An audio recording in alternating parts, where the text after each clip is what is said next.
आइए कुछ क्वेश्चन देखते हैं राइट हैंड थंब रूल पर। जैसे मान लीजिए आपका ये स्ट्रेट करंट कैरिंग कंडक्टर है और ये स्ट्रेट कैरिंग कंडक्टर है। इस कंडक्टर से जो फोर्स लग रहा है r डिस्टेंस पर वो F है।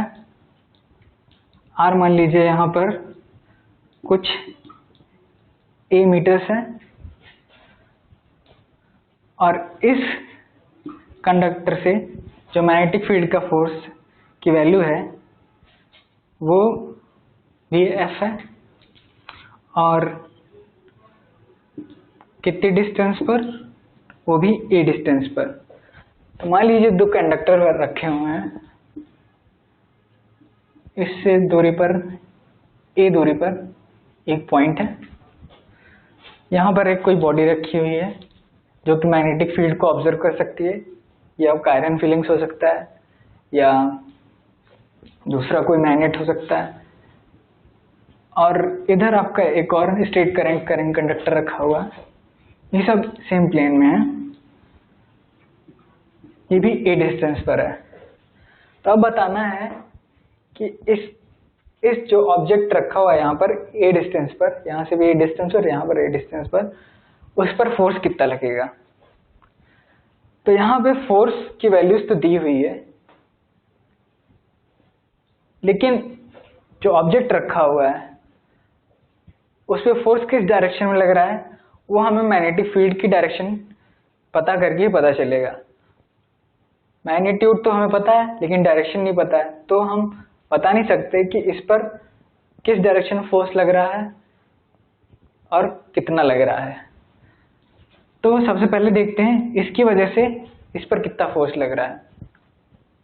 इसकी वजह से F फोर्स लग रहा है इस ऑब्जेक्ट पर, लेकिन इसकी डायरेक्शन क्या है इस F फोर्स की इसकी वजह से, तो वो कैसे पता करेंगे। राइट हैंड थंब रूल लिया, इस डायरेक्शन में पॉइंट किया अपना थंब और इसको मुट्ठी बंद करने की कोशिश की इस डायरेक्शन में, तो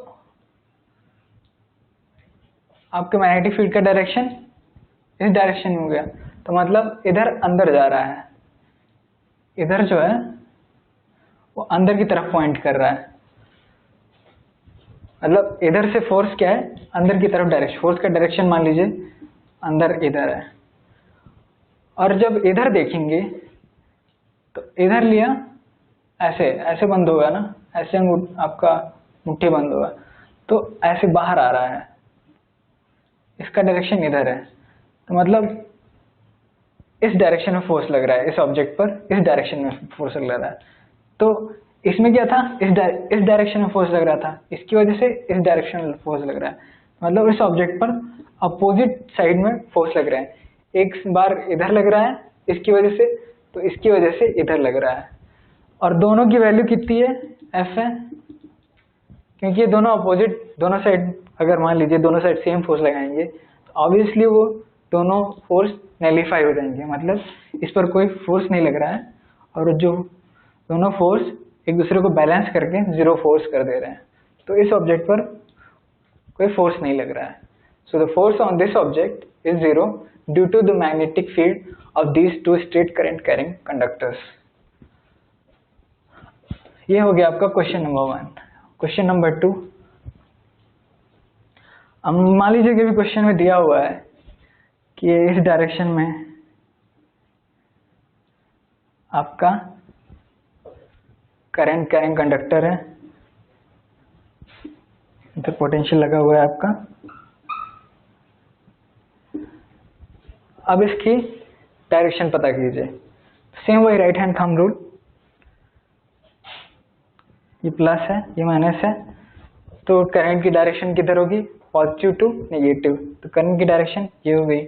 तो करंट ऐसे बह रहा है, तो क्या करेंगे, थंब लिया, मुट्ठी बंद करने की कोशिश की, मुट्ठी कैसे बंद हो रही है, इस डायरेक्शन में ऐसे, तो क्या हो जाएगा आपका ये आपका direction of the magnetic field हो गया। और क्योंकि magnetic field lines straight current carrying conductor के लिए सर्कुलर कंसेंट्रिक फील्ड लाइंस होती हैं, इसलिए हमारे ये सर्कुलर है। एक फील्ड लाइन ही ड्रॉ करना काफी होता है, जरूरी नहीं कि हम सारा इसमें एक और 3-4 सर्कल बना दे, एक ही काफी है। So these were two questions which are basically based on our right hand thumb rule.